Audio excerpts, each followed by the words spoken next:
En chinois, cela se dit Tiruashun Yujuansua, traduction politique du planning familial. Elle a été mise en place en 1979 par Deng Xiaoping.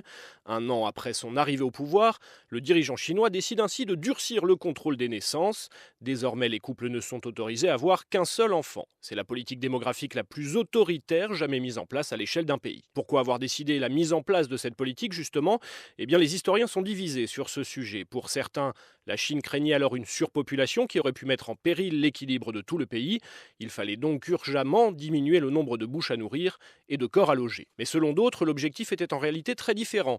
Il s'agissait de concentrer les ressources pour fabriquer un capital humain profitable, autrement dit, de donner la priorité à l'économie sur le développement démographique. Cette politique de l'enfant unique a été menée pendant des années de façon très autoritaire. Fortes amendes, privation d'accès aux soins ou à l'éducation pour les enfants nés hors cadre.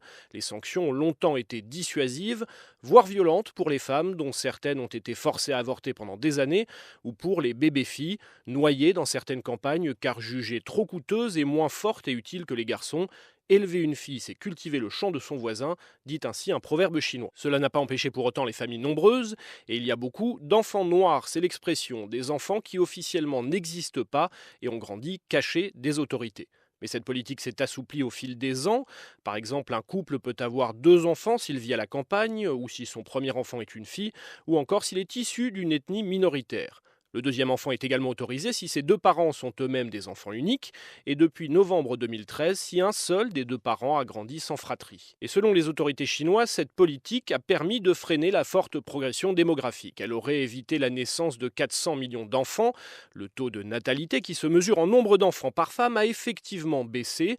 De 2,8 en 1979, il est passé à 1,6 en 2013. Mais les démographes sont eux beaucoup plus mesurés. Ils expliquent que des baisses aussi fortes sont visibles au Vietnam ou en Thaïlande par exemple, alors qu'aucun de ces deux pays n'a mis en place de politique de l'enfant unique.